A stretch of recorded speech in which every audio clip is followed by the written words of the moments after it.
Let's take a look at the West Indies, where we now call the Caribbean. Okay, and there's more to it than that. So it's the West Indies. Now, in the West Indies, the overall age-adjusted prevalence of hypertension among people over 25 years of age ranges from 41 to 47%. And based on data derived from the Caribbean Public Health Agency, PAHO, and the World Health Organization and local ministries of health, they're saying that over 25% to 40% of adults in the West Indies are hypertensive. That is very troubling to me. I don't know how you feel about this, but it's very troubling. Over 25 to 40% of adults in the West Indies are hypertensive. That's huge, man. That's almost 50%. Okay, now in some age groups, uh, examples like 40 plus years, the prevalence reaches about 50% or higher in people that are 40 and above. So in general, it's over 25 to 40%,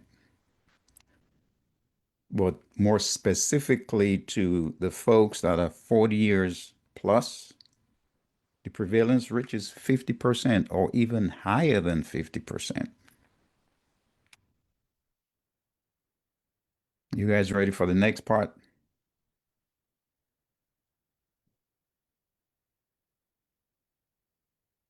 Women, our sisters, often show slightly higher rates than our men, especially over the age of 50. And that's what the data shows. I'm going by data, I'm going by statistics, I'm going by numbers, because that's what the numbers indicate.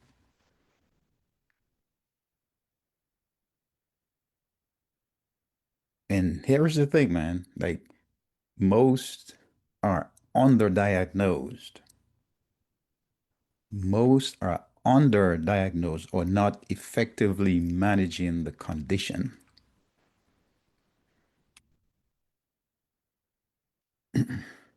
So, top contributing factors, of course, food choices, right? High salt intake, low fruit and vegetable consumption. I hope you guys are following this. High salt intake and low fruit and vegetable consumption.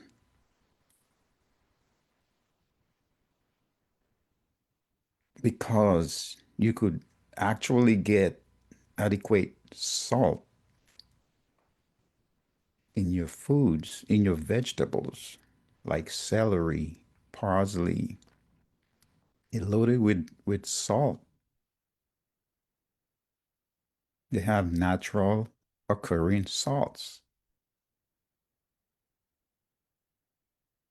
Okay. And some sea salt is good, and some mountain salt, like the Himalayan pink salt, those are good salts.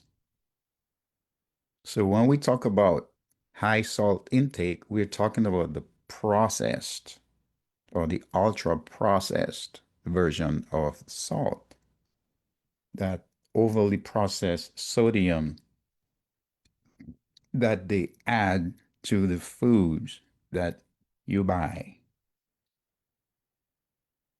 It already has too much salt in it.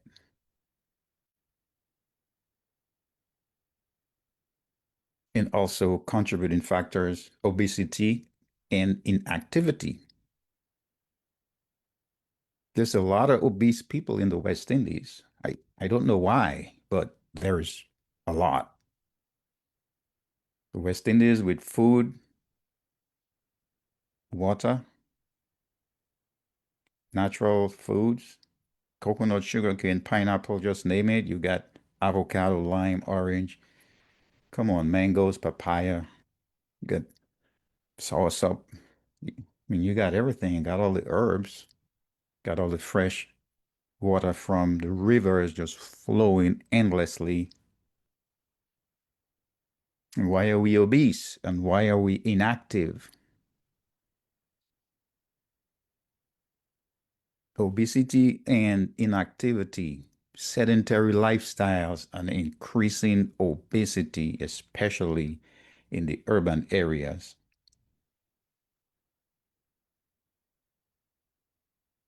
Gone are the days when our people from the West Indies were fit and healthy. They were fit and healthy. Gone are those days. There's only a few of us remaining, carrying the burden, carrying the torch, and sounding the trumpet because we have gone astray.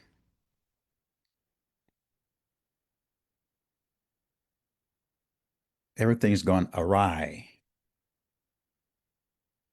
Alcohol, smoking, stress and poverty, particularly in lower income communities.